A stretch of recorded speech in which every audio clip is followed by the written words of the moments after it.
Hey, Mike, you there? I'm here. Hey, man, welcome to the show. How's it going? How's it going? Well, thanks for having me. Great, man. Great, great. So obviously, a lot of stuff's been going on lately, but this is a show where we like to go full circle here. So we want to start all the way from the very beginning. We want to get your story, all that good stuff. So, I think the best way to get to know you, Mike, is how did this all start, man? What's your start with MMA? What was the thing that piqued your interest? When did you start training? Can you get into that a little bit? Yeah, man. I've been a fan of fighting my entire life. Started with boxing and pro wrestling as a kid. I had, a cousin who did karate. And I tell my mom, she's the reason that I ended up getting into fighting because, she let me do karate as a kid. So I was like, shit, I had to find an outlet somewhere, like punching somebody, right? Fast forward, I'm in school, in college, find a gym, and I think that's where fighting really started to pique my interest. And then at the time, I was a place called College Station, Texas, where Texas A&M is. It's a very, it's a college town, very small. So for me, the options were kind of limited, right? Found a few spots, tried them out, and then eventually I stuck with one that really connected with me. It was called Krav Maga. It was like a Krav Maga school. And the irony of that, right? Fast forward fucking 14 years, and I'm basically fighting a dude who's trying to rip my eyes out, like in a Krav Maga fight. And yeah, man. So I had my first fight as an amateur in 2008, and I went out there. I didn't know what I was really getting into, but went out there and I had a guy and strangled him, and I was like, oh shit! And getting your hand. That's what I tell people, man. Getting your hand raised after winning is a great feel. Like there's levels to that as well, but that in general, the feeling that you get from that is something that you'll never forget, and it's kind of like that. Like that definitely is a drug where you want to repeat that. So I kind of fell into that, and man, I just enjoyed it. I fell head first in, and for me, I know that I know that fighting isn't something that you can do forever. And I've always had a hustler's mentality from a kid. On. I come from a privileged family, so I had all these opportunities to learn and be successful and things like that. So I just kind of like parlayed that, or took that and implemented it to the fighting world. And so I had to set myself up for, something outside of fighting, and that's where like the media personality came. That's where the photojournalism came and things like that. And I just really parlayed that and again, it was the right place, right time, knowing the right people. It was just a right moment in history, really, for all this to happen. I don't feel, I could do what I did then now, so to speak, but it wouldn't have had the same impact because I was doing what I was doing from the media side. No one was doing that at the time. Now everyone is doing it. Like all of the big companies and big channels and all that are doing what I was doing. But at the time, no one was really doing those things, right? So for me, it was just right place, right time. Got in, early legacy, which eventually becomes LFA. Mick Maynard becomes a matchmaking UFC. So again, I have these connections that a lot of people don't really have access to. And that's really what it comes down to: access and privilege and things like that. And so, doing my thing on that side, finding a good space. And then out of nowhere, I get a call like, "Yo, you wanna fight this kid for a chance to fight CM Punk?" Well, no, I tell you that wasn't. That's the gist of several conversations wrapped up in one. But that's kind of how it started. Like, "Yo, you want to fight this kid?" And then it's like, I don't know. I'm trying to get back into it. And they're like, well, the winner goes into you fight Punk in the UFC. And I was like, wait, what? This was at Thinking about it XKO? more. It would have been for Legacy or Okay. LFA at the time. Because again, so for me, I have connections with the relationships with. First it was Lone Star Beatdown, then that turned into Legacy Fighting Championships, which then merged with RFA, became Legacy Fighting Alliance. And so again, I've been here from the start of the ground up of a lot of promotions. who are pretty fluent right now. But yeah, so that came, and then I was kind of man, it kind of piqued my interest a little bit. And I kind of like don't worry about it. When was your last amateur fight? What year was that?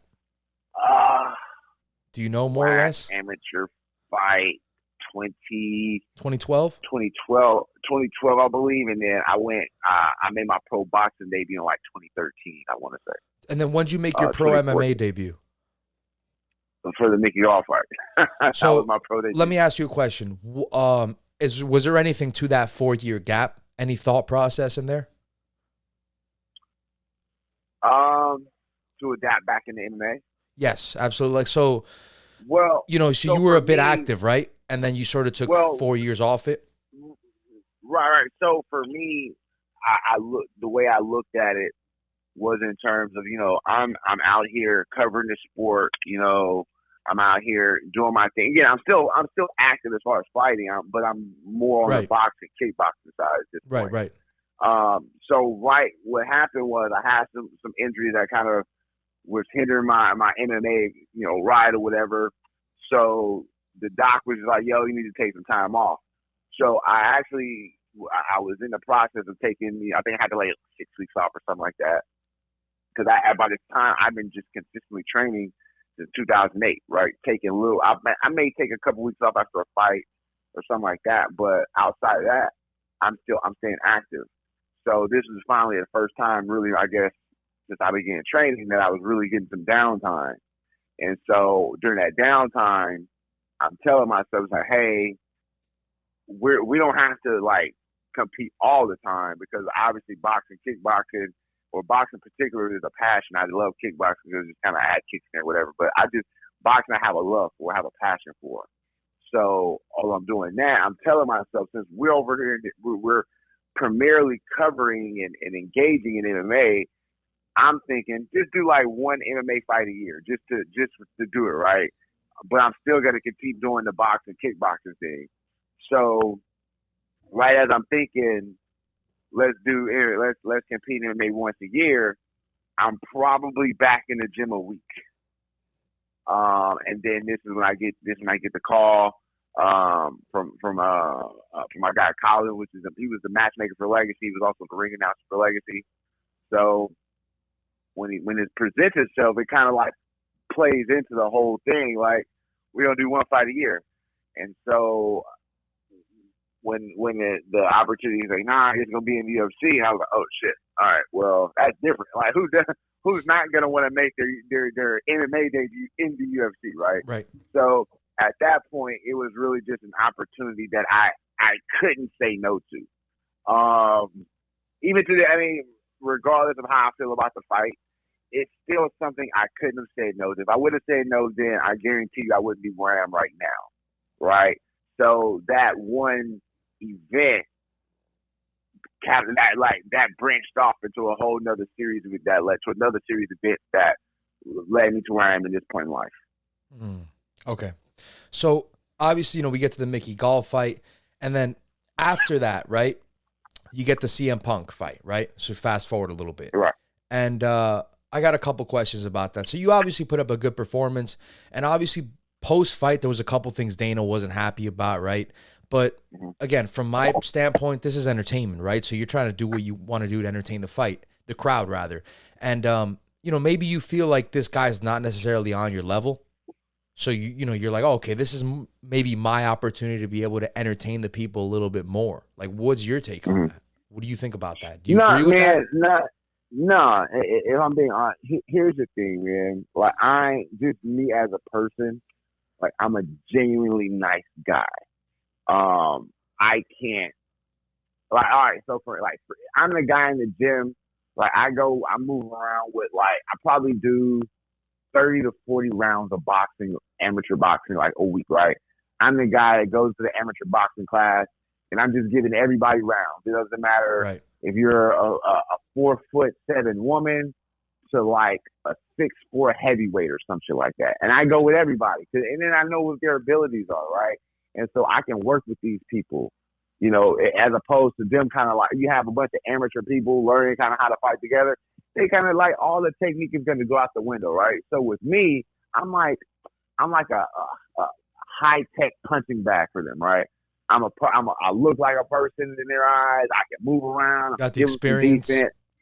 I'm not gonna hurt them, right? These people I know. There's a girl right now she's been boxing for like a couple years. She's probably she walks about 145 pounds. She may be one of the hardest hitting fighters in the gym. And every time she steps in that ring, when she's hitting, like I guarantee you, if I let her hit me, she can knock me out. Like that's how hard this woman hits, right? But if she goes in there and does that with other women, like they're gonna get into a fight at that point. So no one's gonna learn anything. They're just gonna be there fighting. So for me, I get to go in there and help them help themselves, right? So with that, I'm able to do that because of who I am, right? Because of who I am naturally. I'm a good person. I'm not trying to hurt anybody, et cetera, right? So in the moment, I'm looking at it prior to the fight. I'm literally looking at this as a guy who he's on the lower end of fighting, right? He's someone who's been training, but he doesn't have a high skill level, right? Well, when the fight starts, I immediately was like, oh shit, it's not that he's a bad fighter. He can't fight. And to me, there's a difference. Like the guy is a couple levels over. He's a couple levels, like his striking wise, is a few levels over a cardio kickboxing class, and then you sprinkle in the jiu-jitsu and his jiu-jitsu background, right? And on top of, he's not real, like he's trying this out. He's not trying to become champion. He's not trying to move up a ladder. He's just trying something out, and it just so happens is fighting, right? So for me, I couldn't go. Once I realized, like, oh, this guy can't fight, I couldn't go out there and hurt him. Now, I still had to beat him up because he talked shit, and then you can't talk shit in fighting, and then not have to back that up, right? So that was the gist of the Punk fight. Once I realized, now hindsight, because I went back and watched the fight maybe like a couple months ago, and I was like, damn, I wouldn't do that. I wouldn't do that. But here's the thing to that as well. You wouldn't right? do that now. Correct. But to my point that I was telling myself, I probably would to an extent, because there's levels to fighting, right? And there's a mentality to fighting. And for me, there's a difference in fighting and sparring, right? So when I'm in the gym sparring, yeah, I'm still trying to get better. I'm trying to learn, I'm trying to do these things, but I'm not really like in this killer mindset, right? When you're fighting, like I'm thinking this dude's trying to kill me, basically. Like I need to defend myself, and then I need to, do what I have to do to him. So those are two different minds. Again, and this is purely for me. You're gonna have people. I know people who have no off switch. Like, I'll take Derek Lewis for instance, right? Derek Lewis really doesn't. I probably the only time I've ever seen him spar, he's been fighting. Outside of like we've moved around a few times and he's gone like 20%. Even him punching me 20%, I'm like, oh shit, I don't want to get hit with that again. So you're gonna have people who they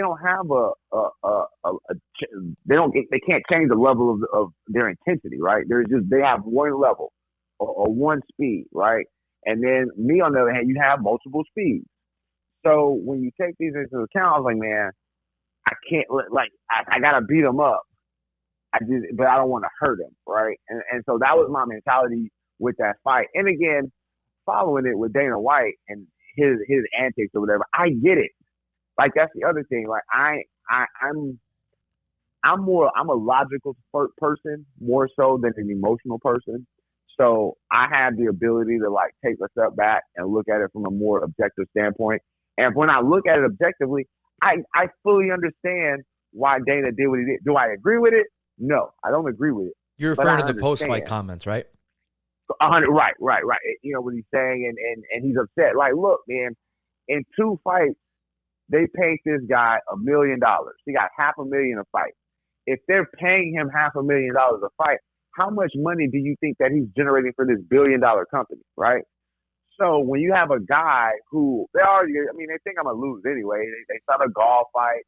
They know I haven't been fighting. This dude's gonna cut. Now that's the thing. people don't understand. Even when we get to the Dean fight, like people don't think for whatever reason.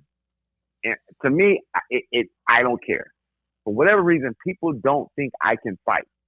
I don't know why, but whatever, right? So when you have someone who you don't think can fight, who's going to come in and lose, and then comes in and does what he does, to the point I told people what was going to happen. I told people the whole scenario before any of this happened. Before I fought Gall, I told people what would happen, right? I said, if Gall fights him, this is going to happen. It happened. Basically verbatim how I said it was going to happen, it happened. When I fought him, now initially I said, man, I want to knock the dude out, but I still proved my point of him not being prepared or being ready for this level. So when a person who's expected to lose to this guy with no experience, and I go in there and make it so that he looks like he doesn't belong, now this investment that you made, you can't bring this guy back now. Because I didn't just go, like, again, for the Gall, he goes and submits him. Shit, he got caught. You can give him another opportunity. When I go in and beat him the way, and again, I make him look stupid, right? I'm going in and I was fucking around, right? But when I go in and beat him the way I beat, you can't bring him back after that, right? So being that if you can't bring him back, you can't make any money off of his name because that's the whole. This is a money grab to begin with. So when I now stopped your money grab, you're gonna feel a kind of way. Again, I get it. He's emotional too, so you're gonna feel a kind of way. And this Dana White just says whatever the hell he wants to say anyway. So he's gonna just start spilling a bunch of shit. So in the moment, because at the time I was actually funny. I was trying to meet with Dana before I left their venue that night, but he busy, blah, blah, blah. And so I was like, all right, cool. Well, I'm doing my True Food Tour thing. I'm looking because I'm fighting in Chicago, and this is the first time I'm able to eat a deep dish pizza, like an authentic deep dish pizza, right? Deep dish, so I'm man, waiting that's for some that. good shit right there. You know what I'm saying? So I'm sitting there waiting for it, and I just happened to get on my phone and checking Twitter, and now I hear everything. The only time that was the moment that, if anything, I felt was ruined in a way, was my deep dish pizza experience, because I had to wait like 45 minutes for it, because it's after the fight in Chicago. It's probably like 1 o'clock, and then they were like, yeah, you gotta wait for it. And I was like, shit. I had to wait like 45 minutes, and as I'm waiting, I'm reading all the Twitter shit, right? That's kind of ruined my mood, but I slept on it, and then I was fine. Yeah, I was fine after that, because I don't think like everybody else thinks, right? The majority of people out here are very emotional people, or emotional, and I see it every day. You know what I'm saying? I'm dealing with it right now. And then when we get to the Dean, I'm gonna tell you about these motherfuckers. So I'm dealing with it. You deal with emotional people all the time, and that doesn't. You can't. I mean, emotionally you need it. Obviously, you don't want to be a fucking robot, but I think it's a detriment if you're too one way, whether too logical or too emotional. It can be a detriment. You have to have a solid balance. But for me, my numbers fall more on the logical side, and it's been very beneficial. And it saved me a lot. It saved less stress. I can laugh at these people because, again, they don't mean nothing. These are nobodies that are just talking into a void. I just get to laugh at it for my entertainment. Let me ask you this then, Mike. How did we get from Dana saying that you're not going to fight in the UFC to now? Because I know that the Dean Barry fight, let's not say to now you fighting in 2022, because I know the Dean Barry fight was scheduled for 2021 a couple times, right? And it got canceled. Yeah. So how did we get from Dana saying that, he maybe doesn't want to see you fight again in the UFC to now, you're fighting Dean Barry? Now, how did we get to that point? Is it because of that understanding of the criticism from Dana, because you were able to understand where he was coming from? Yeah, well, it was multiple points. So one, I've come off a win. So you can't cut me, like, just contractually. Right. They had to have offered me a fight. But I spoke to Dana several times. Like, I've seen him after the fight. Dana's a little hot-headed right after the fight too. He tends to overreact a bit sometimes, right? Exactly, and that's what I'm telling people. Like, he's very emotional. So again, initially I felt the way, but then I was like, you know what, I get it. And then he, on top of him being an emotional person. But we had a conversation maybe like a year later or something like that. I ran into him at some fights, And then since that point, since the initial conversation, I've ran into him several times again. So we've had a history of just small little conversations following the Punk fight. So yeah, we're good, man.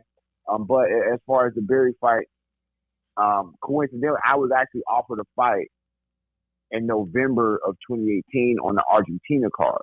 Okay, really? But that was in the summer, right? So, yeah. No, what was it? It was I got the offer around summertime, but it was in I'm November. thinking about the Mike Perry one. Remember that one in the summer in Argentina? And Shevchenko? Yeah, okay. No, so I got an offer for that, and that wasn't really publicized. Really? Okay, I didn't know that. Yeah. And well, the reason it wasn't publicized because I initially accepted the fight because Sean emailed me, he's like, hey, I got this fight for you. Let me know if you want it. I told him yes. Literally the next day I'm in the gym, I get hurt training, hurt during training. This injury happens. It's kind of like wear and tear. Your body's just kind of getting older. So that happened. So then I reached back out to him, said, hey, and I said yes initially. But the crazy thing, for whatever reason, he never gets my first email. I have to send him like 2 or 3 for him to get them. So he didn't even get the first email of me accepting. So then I had to follow over and say, hey, I accepted, but I can't because of this. So he's like, nah, I get it. Heal up. We want you to be, ready to go. Just contact me. So after that, that in itself relieved pressure because you're like, all right, you hear stories, you turn them down, motherfuckers get cut or whatever the fuck maybe. But I didn't have I get it. Everybody's gonna have their own experiences for different reasons. For me personally, this has been one of the greatest experiences that I've had, and I'm pretty used to having dope shit happen to me, right? So like, even like the thing, like I'm probably not as caught up into it as like another fighter would be, like a guy who's trying to be champion or some shit like that. Like their attitude is gonna be way different than mine. I'm just like, yeah, it's some cool shit. Other people like I'm basically living other people's dreams right now, and so I kind of have this chill. But then that's me too. That's my personality. I'm like, that's cool. I'm doing some cool shit, whatever. That's literally just me because like my life has been full of just some cool shit happening. So this is kind of like par for the course for me, man. But yes, I was offered to fight in Argentina. Took some, I was letting that happen, letting that recover, and then I was like, I'm finally getting back into the groove of things, getting, increasing my MMA levels. I'm getting to travel across the country. I'm meeting new people, getting to train at their gyms. Like I have all these high level gyms I go to, because of why I'm in the MMA space. I have these gyms that open their doors for me. When I would go out to Vegas, train, get some work in as a PI, but then go out to syndicate. Where are you training now, Mike? I train out in Main Street Boxing downtown Houston. Okay. With Crew Bob is like me, Derek Lewis, and we have some other high level athletes as well. Gotcha. Kevin Holly comes across trains with us out here. Nice. Yeah. So that I was just trying to like really just level up, get better. Then around August, maybe September of 20. Oh, we did like then the pandemic happened. That was the other thing. So I don't know. I forgot about that. Right, the pandemic. Yeah, definitely. That's something I didn't even take into consideration. Yeah. So this was 2018. I get the fight. Then I say, nah, I'm gonna hold off. So then so I'm also looking at this in terms of like I understand the position I'm in. I understand like the level of competition is gonna change. So I need to be prepared for that as well, right? So I don't want to go in there, half-assed it. I want to be my best version of myself. Now, if the best version of myself goes out there and gets washed, then so be it. I'm not even supposed to be here anyway. I'm just doing this shit for shits and giggles, right? Were you worried after the pandemic that the UFC was going to start cutting a lot of fighters and all that stuff? No, I was never worried about that. Because I understand the business side of this as well. And so that's the other, like, people don't understand. This is a business. People, they can't comprehend certain levels of life, right? And this being one of them. People, this being a business, but it also is something that you have fans, right? And remember, fan is short for fanatic. So you have a lot of people who are very emotionally tied to the UFC who they're only tied to it from one aspect, from the fandom, right? And that's fine, but you also have to understand there's the other side to this as well. You don't have to understand it, but don't talk about shit unless you don't understand. Like, I don't talk about things I don't understand. I try to go find understanding first, or some type of knowledge on the topic or the subject before I give an opinion on it. I don't just give blank opinions on things, right? So people not understanding that, I was chilling, right? I'm chilling again. I'm trying to get better. I'm trying to level up my skills, et cetera, et cetera. So I'm taking this time off, which is I took, let's see, so that was in 2018, rest of 2019. But at this point also, you have to factor in that they're just not going to put me in there with anybody. It has to be a competitive matchup. The athletic commission is going to have to approve it. So, and again, I'm aware of this as well. People are like, yo, just ask for a fight. I was like, that's not how it works. Like, people are they're saying all this shit online or whatever. I was like, you don't know what you're talking about. That's not how it works. Just because you say something, like, you know what I'm saying? So it was a waiting game. Then, like I said, the pandemic happened. I'm like, man, if they called me to go to Fight Island, I'm saying fuck that, because I don't understand the process of doing all that. I wasn't about it. Wasn't trying to have it. And then about August, September, I get a message from Dean Barry, and he's like, hey, on Instagram, he's like, hey, I give your name. My management got your name. You know, no disrespect, which is ironic with that shit too. The whole no disrespect part. That's the other thing. Like, these fake martial artists, man. Like, it's a bunch of bullshit. Like, you come from like these people who come from traditional martial arts. You supposed to have like fucking Bushido and respect and all the other shit, and they don't. Like, it's a bunch of bullshit. Like, you have people who they're fake. You know, it's like you bring your real street mentality. Like, you didn't grow like martial arts. Traditional martial arts is supposed to help people like become better people, right? It's supposed to teach you self-discipline and respect and all this other shit. And you got these motherfuckers that get into it and they still pieces of shit, which is crazy to me. But anyway, so he messaged me all this shit, and then so I was like, hey, I'm getting back into training, because I think he wanted to by that December or some shit like that. 2021, December 2021. This would have been, when was this? Was this before before the canceled bouts? Yeah. So this was like August, September of 2020. But he's trying to, because again, at this point, hindsight, I find I'm the reason he's getting signed. So he's pestering me because he wants to fight in the UFC, and I'm his only ticket in. So he's blowing me up, yo, like, let's make this happen. Call Mick. I know that's your boy. But he's doing, and I'm just like, yo, you got a whole management team. That's not my job. I'm here already. I'm chilling. You the one who needs this fight, right? So finally, around December 20, so like, let's say two and a half months or so go by, going back and forth on Instagram. He's messaging me like twice a week, 2-3 times a week. Yo, you hear anything? Call him. I'm like, bro, like, stop bothering me at this point. Like, what the fuck? So fast forward, Sean hits me up. He says, hey, you good to go? I'm like, yo, send the contract over. Boom, we knock it out. Well, they tell me it's in Vegas initially. When they hit me up, he's like, hey, you want to fight in Vegas? Like, cool.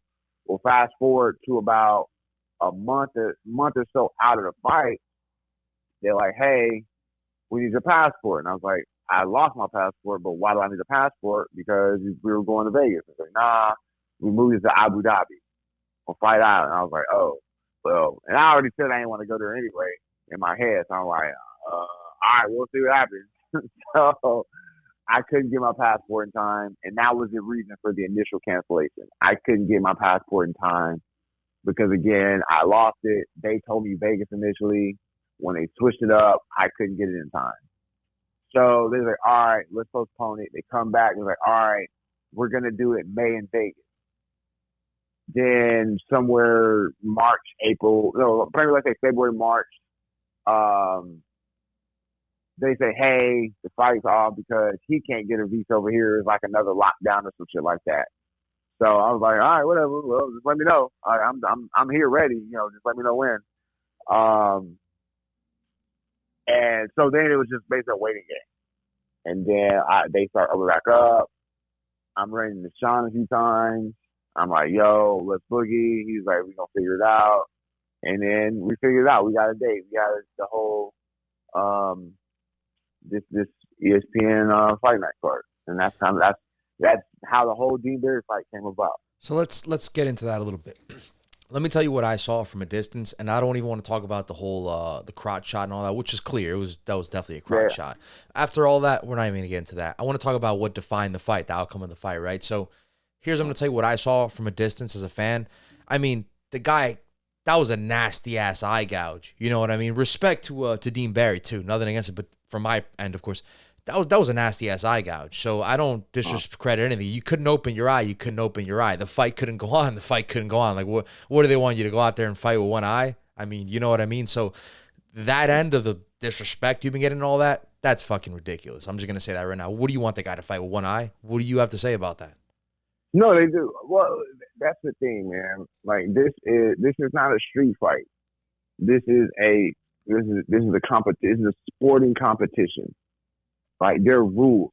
The first thing Chris Stanley came back on between the rules meeting, he was like, look, these are the main fouls, and we're trying to avoid them. Eye gouge or eye pokes and nut shots.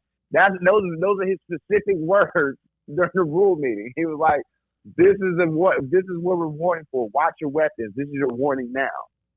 And then you get two nut. So not you get one like regular nut shot, right? You kind of shit, the dude keep me in there, but you keep going. Let me preface the next one with this, which is important. Like, and that's what people, you can't have it both ways, right? When I express it, you can't have it. You have to pick a side, right? So going to the fight, there's a striker's fight. This is someone who is a 5-time Irish kickboxing champion, right? He's a high-level striker.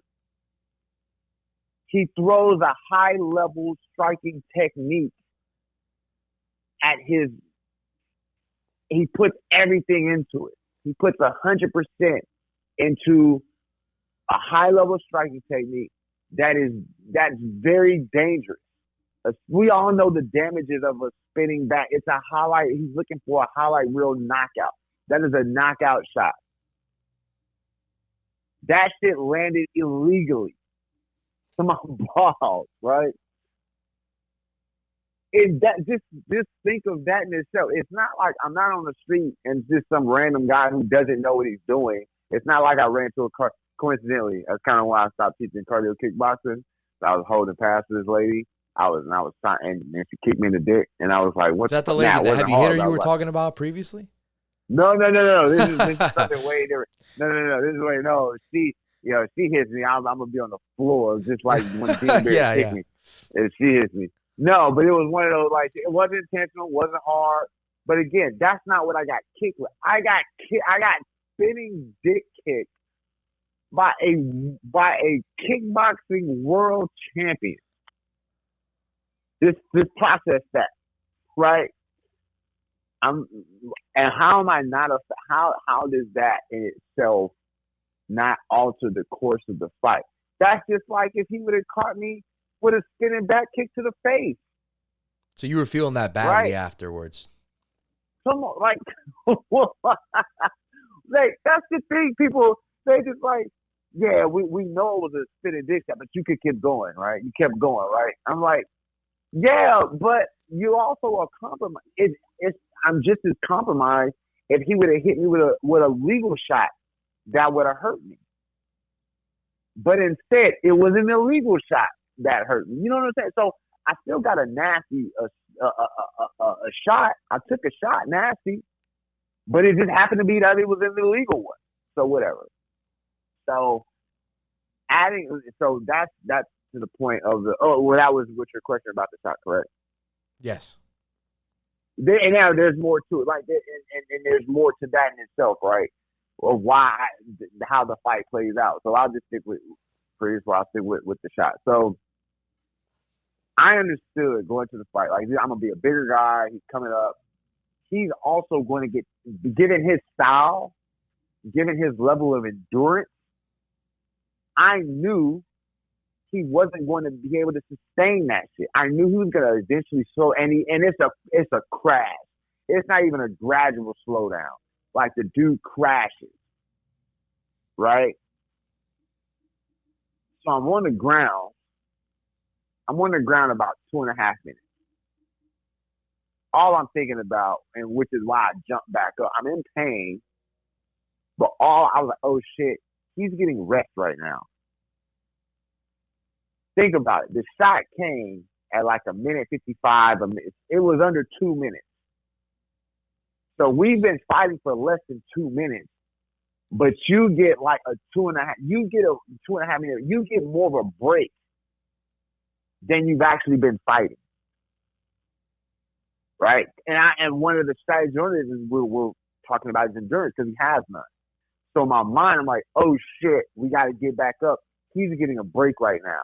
We're just going to have to tough this shit out, and we're going to figure it out in round 2. Because that's kind of what I was thinking. I was like, we know he was going to come with some shit. I'm still hurt. We can figure out in the next one. We can just survive the rest of this round. We can regroup between rounds, and then we can fully cook. Because, again, I already knew he was going to get tired. He's going to come back out. He's going to do the fucking bouncing thing. He's going to throw these big – he's putting everything into it. I'm literally – like, because, again, people have gifts, right? So one of my gifts is my reaction time, my speed, my quickness, right? As he's throwing, I'm literally looking at this dude's fist. It's kind of like Matrix. Like, that's how I look at shit. This dude is throwing these big shots. I'm looking at the shots go by. I'm like, damn, if he would have hit me with that, it would have hurt.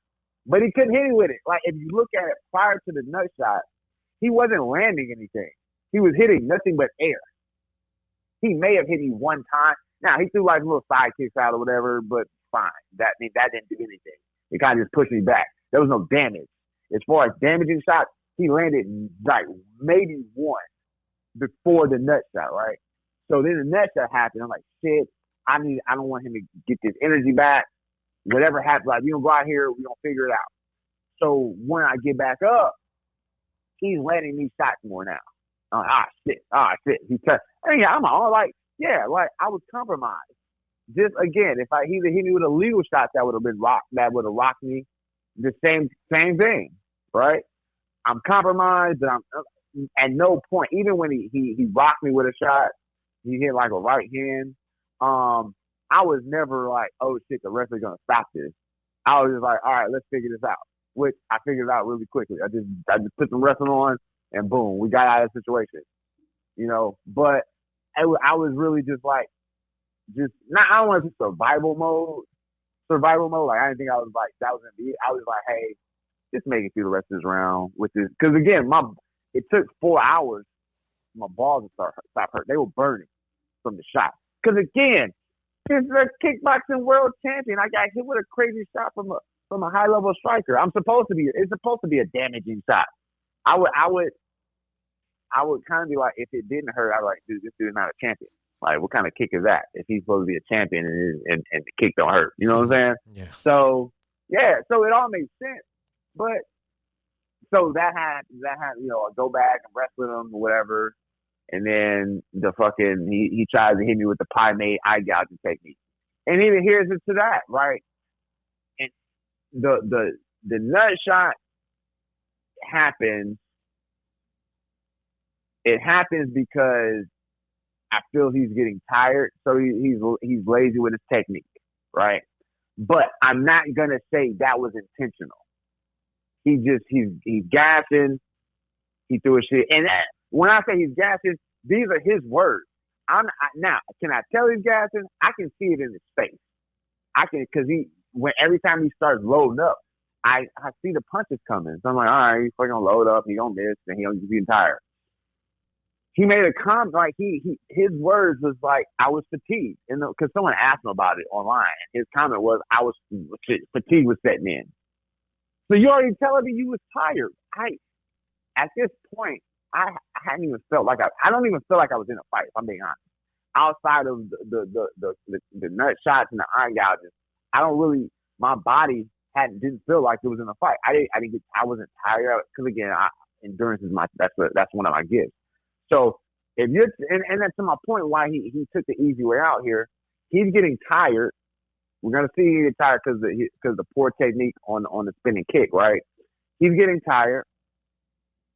He knows he has a lot to write on his plate right now. So in his mind, he's like, shit, I gotta save face somehow. So in the moment, it felt like a poke, and I gave him the benefit of doubt, right? I'm like, damn, that dude poked me in my eye. I'm hurt. I'm like, look at that shit. They say, hey, what are you doing? I'm like, man, I'm not fighting with his eye. Again, all at the same time, my balls are still burning from the nut shot. So now I'm dealing with my balls hurting. I'm in pain from that. Now I'm also dealing with this dude gouging my eye out. Right? So in this one, I'm just like, bro, and again, I'm in a prize fight where the person across from me is trying to incapacitate me. I'm compromised from you. Again, this is not a street fight. If it's a street fight, fine, we fight to the death, whatever. This is not that. This is a sporting competition. So in the eyes of a competitive sport, I don't want to continue in a fight where I've been compromised by 3 illegal shots in one round. It's not three. This isn't 3 different attacks over the course of a 3 round.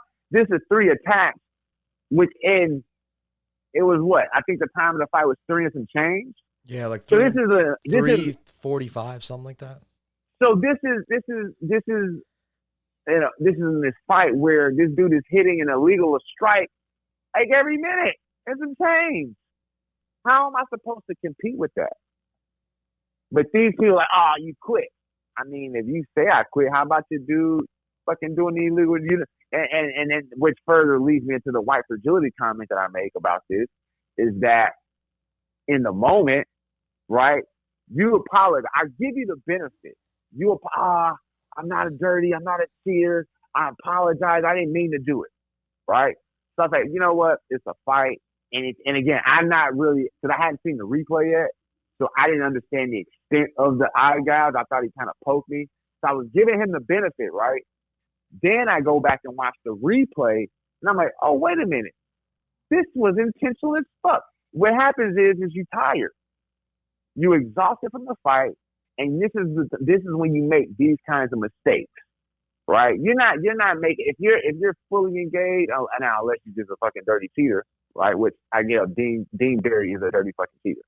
But let's just say you're not tired, right? The only way you do that if you're not tired is if you're just a dirty cheater, right? But from my standpoint, looking at him, he was tired. He was exhausted. He didn't knew. And then we're still in the first round. I'm warming up. Everybody knows I like to slow cook people. All my knockouts have come in the second round. I called this one in the second round. I was just warming up. Again, the first shot happened under 2 minutes, and not even 2 minutes into the fight, right? So I'm kind of warming up, doing my thing. Then I got I was like, yo, that's not cool, whatever. So I go back, watch the thing. I see that he didn't just poke me. He poked, curved the fingers, turned the hand, and ripped apart, like ripped away. That's not accidental. When I see all of these movements, you're at no point your body was like, don't do this. All right, whatever. So even then, watching the replay, I'm like, all right, he did some fucked up shit. But I left it at that.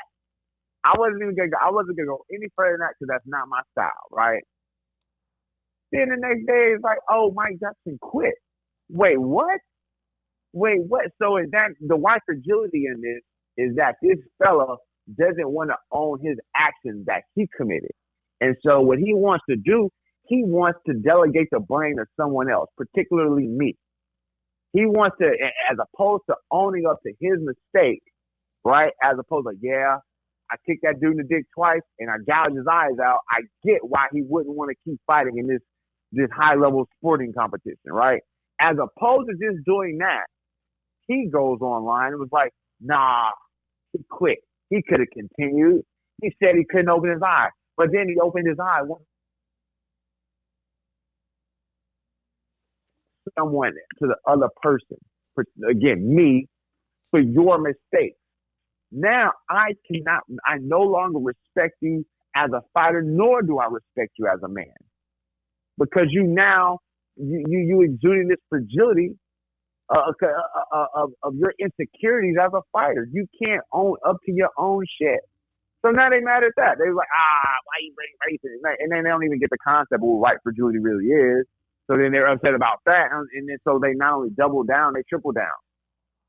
And so that's where we are with that. So I have to call you boys out on this fuckery, because that's really what it is. It's like, no, you're going to own this. You're going to own this L. You are dirty. You're a fucking cheater. So that's how I look at Dean Barry right now. And I have zero respect for him. And it's all because he couldn't just take his L. Like, just take your L, right? When the guard did it, shit, I took my L. All fights I've lost, I've taken my L. I wasn't making excuses for it, right? And especially when I'm the one who did some fight. Like, if I did some illegal shit, all I had to do was just shut up. So then he goes, but that's the thing. Like, he goes, makes a video, says I quit. But then he had to delete that. Actually, he deleted his old Twitter account. Yeah, he's like, fuck, because he was getting that shit. They was coming back. He was getting that fire, and he couldn't take it. So then he kind of just started posting shit. And even now, he's posting shit on Instagram. Like, after he posted shot, like, basically when he hurt me, and then like I shot in and did the rest. I'm like, no, you was post this shot where you compromised me first, where you kicked me with the, like, you got it, all of this is in context. You can't just say, oh, look at this, I'm whooping his ass. Like, no, you whooping my ass right now because you kicked me in the dick with a spinning kick. Like, there's context to all this. And you have people out here, and that's what he's doing. He's trying to paint this picture as he's the victim. Like, you can't do some fucked up shit and then play victim. I'm not gonna. And then me being me, because everybody knows it's like I'm out here fucking. I call out the white fragility that these people exude. So maybe I'm not gonna sit around here and take it, because again, it's not just it's me. You're now directing this shit at me, and I'm just not gonna take that shit laying down. And so the shit that you give back, you have to understand it's gonna come back 10 times. But I'm petty as fuck, so. So, and Mike, I really appreciate the time, man. So, I mean, what's next for you, right? Age 37, two questions. How do you feel? Like, how's the body feel next? What's next for you? What do you want next? A rematch, maybe? Man, people keep saying that. I feel great. Body feels solid. I'm going to the doctor this week to get everything checked out. Got to get a hand looked at, as well as get my eye, make sure I don't have no iris germs, no shit like that floating around. And Dean Barry could have given me. But I'm at this point. I'm trying to process. I'm really still processing things mentally, because for me, like, the dude took something from me. Like, he took away. Like, yeah, I get the win, I got the check or whatever, but it's not about the check, man. For me, it was about the kill. Like, you talk all this shit. I went in there with intentions to get this knockout, right? And you took that from me. Because you cheated to take, like, as opposed to taking his L like a man, like what he signed up for. He took the coward for you out. And he was like, I'd rather take this DQ than get knocked out in front of his people. And so for me, like, that's what really, at the end of the day, that's what really sucks most, is because, again, I had some cool shit that I was trying to show on display, and he prevented me from that. Because, again, I'm not doing this shit. I'm not trying to become champion. I'm not trying to become the top 10. I'm just doing it for the shits and giggles because it's something fun to do, right? So, given the circumstances, who knows? Again, it's not up to me. Now, Sean offers a matchup, and it's a quality matchup, and it makes sense. Yeah, I'm ready to go. I'm ready to go right now. I honestly rematch. I would rematch this dude, so I would go fight him in a fucking AA. If he wants to do the Krav Maga shit, I go fight him in a street fight. If that's what if that's what he really wants. He wants to play fucking dirty, that he is. But if I'm being honest, I think he gets cut, because again, he was signed to fight me.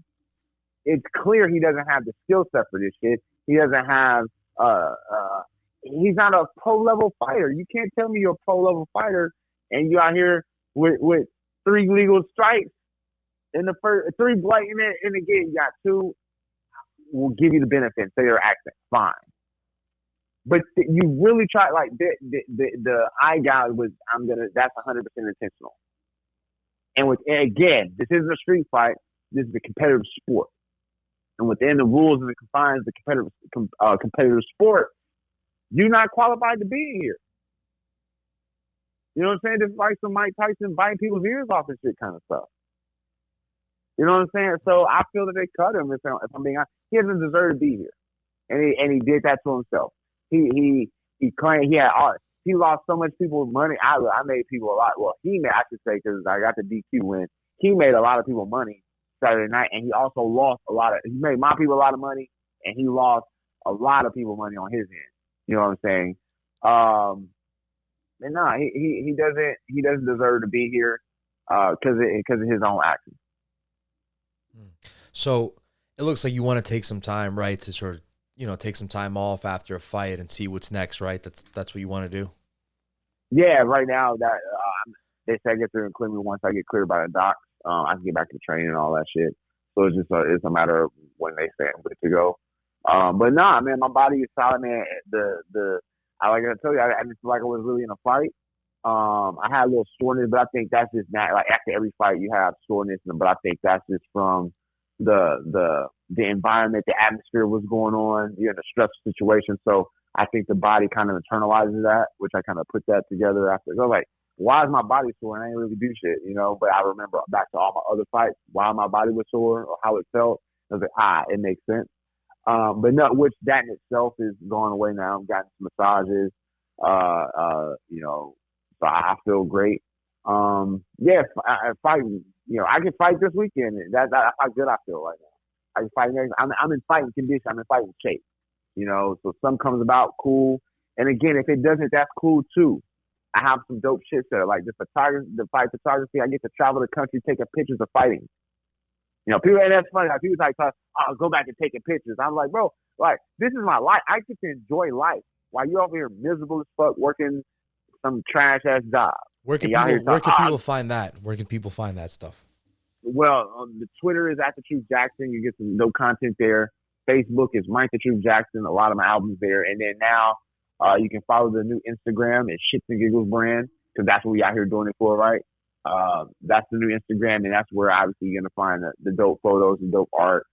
We just had Fury 60, which again I'm everywhere. Like I think someone is like, damn, Derek White can't get rid of Mike Jackson. Like, I'm just here, following that. I'm on Fight Pass, taking pictures and shit. So man, I'm just I'm enjoying. I'm living other people's dreams. It's my dream, I guess. I'm living other people's dreams, and that's why they're so mad, which is wild to me. Which is like, go out here and create your own shit. That's what I've been doing. Yeah. So I think that's a good note to end on. Mike, thanks so much for the time, man. Thanks for calling into the show, and we're rooting for you in the future, man. Best of luck. Man, I appreciate you having me. Have a good one. Take care, man. Have a good one.